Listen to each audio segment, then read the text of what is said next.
ലോകത്തിലെ തന്നെ ഏറ്റവും ശക്തവും പവിത്രവുമായ ഒരു ബന്ധമാണ് ഏതൊരു വ്യക്തിയെ സംബന്ധിച്ചും ദാമ്പത്യ ബന്ധം.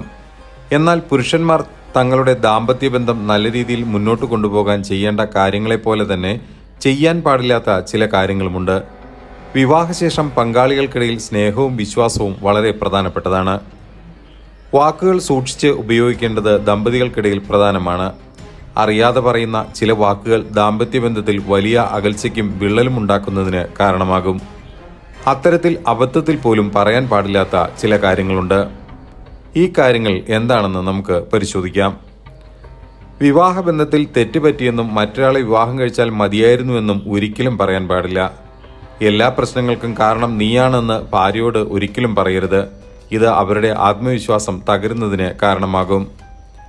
ഞാനൊന്ന് അല്പനേരം തനിച്ചിരിക്കട്ടെ എന്നും ഒരിക്കലും പറയാൻ പാടില്ല. അങ്ങനെ പറയുന്നത് പങ്കാളി നിങ്ങൾക്ക് ഒരു ഭാരമായി മാറിയെന്ന തോന്നലുണ്ടാക്കും. മറ്റുള്ളവരുടെ ഭാര്യമാരുമായി ഒരിക്കലും സ്വന്തം ഭാര്യയെ താരതമ്യം ചെയ്യാൻ പാടില്ല. ഇത് വികാരത്തെ വ്രണപ്പെടുത്തുകയും ഒപ്പം ആത്മവിശ്വാസം ഇല്ലാതാക്കുകയും ചെയ്യും. പങ്കാളിയിൽ നിന്ന് പല കാര്യങ്ങളും മറച്ചു വയ്ക്കുന്നുണ്ടെന്ന് അവരോട് തന്നെ തുറന്നു പറയുന്നത് വിശ്വാസത്തെ ഇല്ലാതാക്കും. നിന്നെ വിവാഹം കഴിച്ചത് തെറ്റായിപ്പോയി എന്ന് പറയുന്നതും പങ്കാളിയെ മാനസികമായി തകർക്കും. ഞാൻ നിന്നെ സ്നേഹിക്കുന്നില്ലെന്ന് പറയുന്നതും തെറ്റാണ്.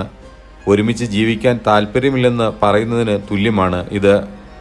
വളരെ പവിത്രമായ ദാമ്പത്യ ബന്ധത്തെ മുന്നോട്ട് കൊണ്ടുപോകേണ്ടത് ഓരോ വിവാഹിതൻ്റെയും ഉത്തമ കടമയാണ്. നമ്മളെ വിശ്വസിച്ച് നമ്മളോടൊപ്പം ചേർന്നയാളെ ഒരുമിപ്പിച്ച് കൊണ്ടുപോകേണ്ടതിൻ്റെ ബാധ്യത നമ്മളിൽ തന്നെയാണ്. ഭാര്യമാർക്ക് ഉത്തരവാദിത്തങ്ങൾ ഇല്ല എന്നല്ല ഇതിനർത്ഥം. എന്നാൽ കുടുംബത്തിൻ്റെ നാഥൻ എന്ന നിലയിൽ വലിയ തോതിലുള്ള പങ്ക് പുരുഷന്മാർക്ക് തന്നെയാണ് കുടുംബത്തിൽ ഉള്ളത്. കൂടുതൽ വാർത്തകൾക്കും വിശേഷങ്ങൾക്കും ചാനൽ സബ്സ്ക്രൈബ് ചെയ്യുക, ലൈക്ക് ചെയ്യുക, ഷെയർ ചെയ്യുക.